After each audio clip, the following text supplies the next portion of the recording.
Assalamualaikum warahmatullahi wabarakatuh. Alhamdulillahilladzi an'ama alaina binikmatin iman wal islam. Wassalatu wassalamu ala asrafil anbiya'i wal mursalin Sayyidina Muhammadin wa ala alihi wa ashabihi ajma'in. Wa ba'du.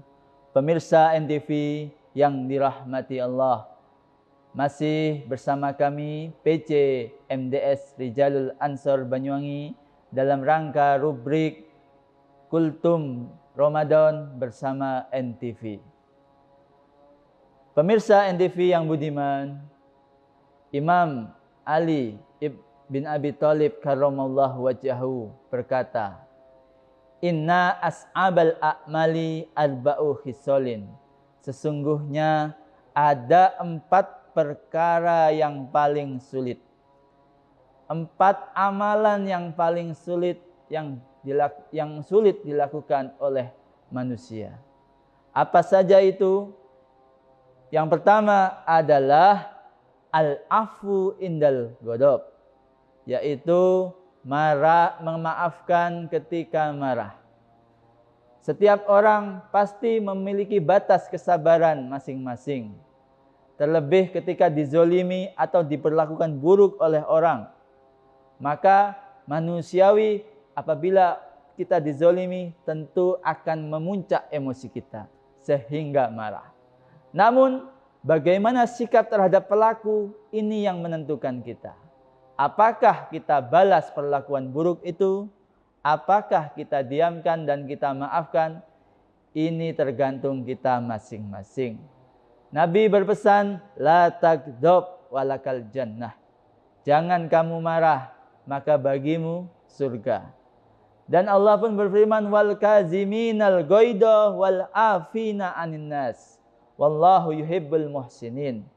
Orang-orang yang senantiasa menahan amarahnya dan mau memaafkan manusia, Allah suka terhadap orang-orang yang baik.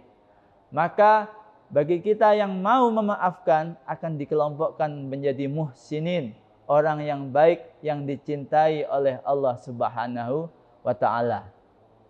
Dan sebenarnya orang yang kuat itu bukan orang yang bisa melawan orang, bisa memukul orang, atau bisa berkelahi dengan sekian orang.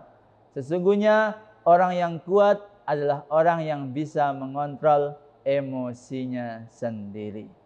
Maka di sini memaafkan orang yang jahat dengan kita, ini adalah salah satu amalan yang tersulit. Maka di bulan Ramadan ini maafkan orang-orang yang dulu zalim sama kita. Kita ikhlaskan, kita nolkan. Kita berikan mereka maaf, anggap tidak ada masalah apa-apa dengan mereka. Pemirsa NTV yang budiman, lalu apa amalan kedua yang paling sulit? Yaitu wal judu fil usrah. Yaitu adalah dermawan ketika dalam kesempitan. Jika kita diberikan kelebihan atau keluasan harta lalu bersedekah, itu wajar. Karena memang lebih. Namun apabila kita di saat lagi sempit, lagi kurang-kurangnya, lalu dihadapkan dengan orang yang butuh, padahal kita sama-sama butuh. Makanya Allah berfirman, alladzina yunfikuna fis sarra'i wad dharra. Sesungguhnya orang-orang yang mau menginfakkan hartanya dalam keadaan lapang maupun sempit, maka juga digolongkan jadi orang yang muhsinin, orang-orang yang baik. Sehingga bersedekah itu tidak hanya saat lapang, namun juga saat sempit. Sayyidah Fatimah pernah minta apel kepada suaminya Sayyidina Ali. Padahal uang di kantongnya hanya untuk beli apel saja. Demi membahagiakan sang istri, Ali bin Abi Thalib pergi ke pasar untuk membeli apel yang diminta oleh istrinya. Namun di tengah perjalanan ada orang yang minta kepada Sayyidina Ali. Itulah akhlak mulianya para sahabat, ketika ada orang yang minta langsung diberi. Uang yang sejatinya untuk diberikan apel malah dikasihkan ke orang. Lalu kembali dengan tenang karena yakin Sayyidah Fatimah pun juga akan memaklumi apabila ada orang yang minta, tentu pasti akan diberikan. Maka tidak akan marah. Sehingga dua-dua pasangan adalah pasangan yang idaman. Pasangan yang terbaik karena saling mengerti dan mengedepankan agama dalam kehidupannya, tidak berdasarkan nafsu. Lain dengan kita, istri tidak dituruti ngidamnya, istri tidak dituruti permintaannya, pasti akan marah-marah kepada suaminya. Apa yang terjadi? Ternyata Allah mengirimkan makanan yang lebih dari sekedar apel. Ada berbagai macam makanan dikirim untuk rumahnya Sayyidah Fatimah gara-gara Sayyidina Ali mengikhlaskan saat kondisi sempit masih mau bersedekah kepada orang yang membutuhkan. Maka kondisi kedua ini adalah hal yang sulit, memberikan sesuatu di saat kita lagi kurang juga. Ini adalah amalan kedua yang sulit. Pemirsa NTV yang dirahmati Allah. Lalu apa amalan yang ketiga? Yaitu wal iffatu fil khalwah.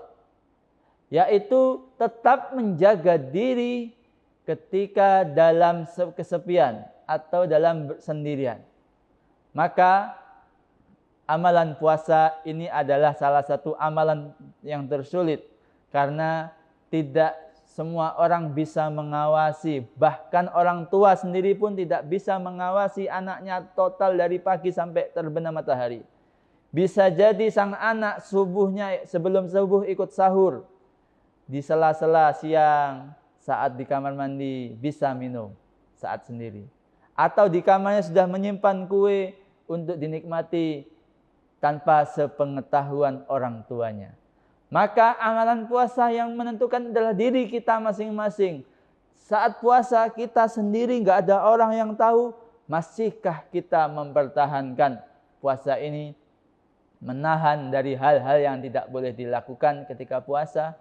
Tentu amalan puasa ini merupakan amalan yang tersulit. Bagaimana? Di saat sendiri, di saat tidak ada orang, di saat sepi, kita masih komit dengan perintahnya Allah, mau menjalankan ibadah puasa. Lalu yang keempat, amalan yang sulit, yaitu wa qaulul haqqi liman yakhafu aw yarjuhu.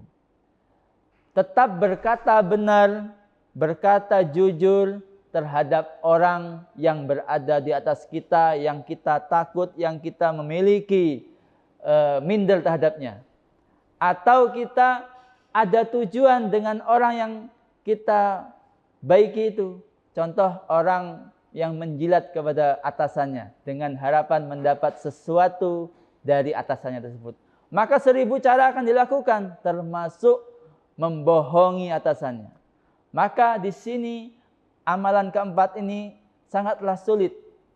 Karena untuk bisa jujur terhadap siapapun ini sangatlah tidak mudah.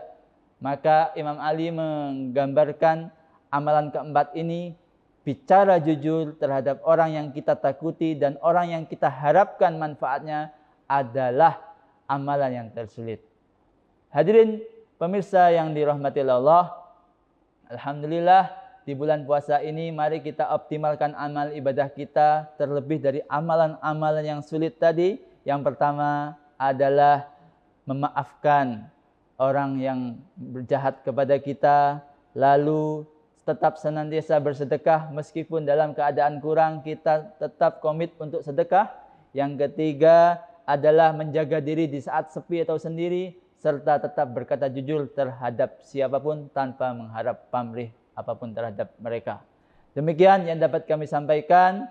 Akhirul kalam, wallahu muwaffiq ila aqwamit thoriq. Assalamualaikum warahmatullahi wabarakatuh.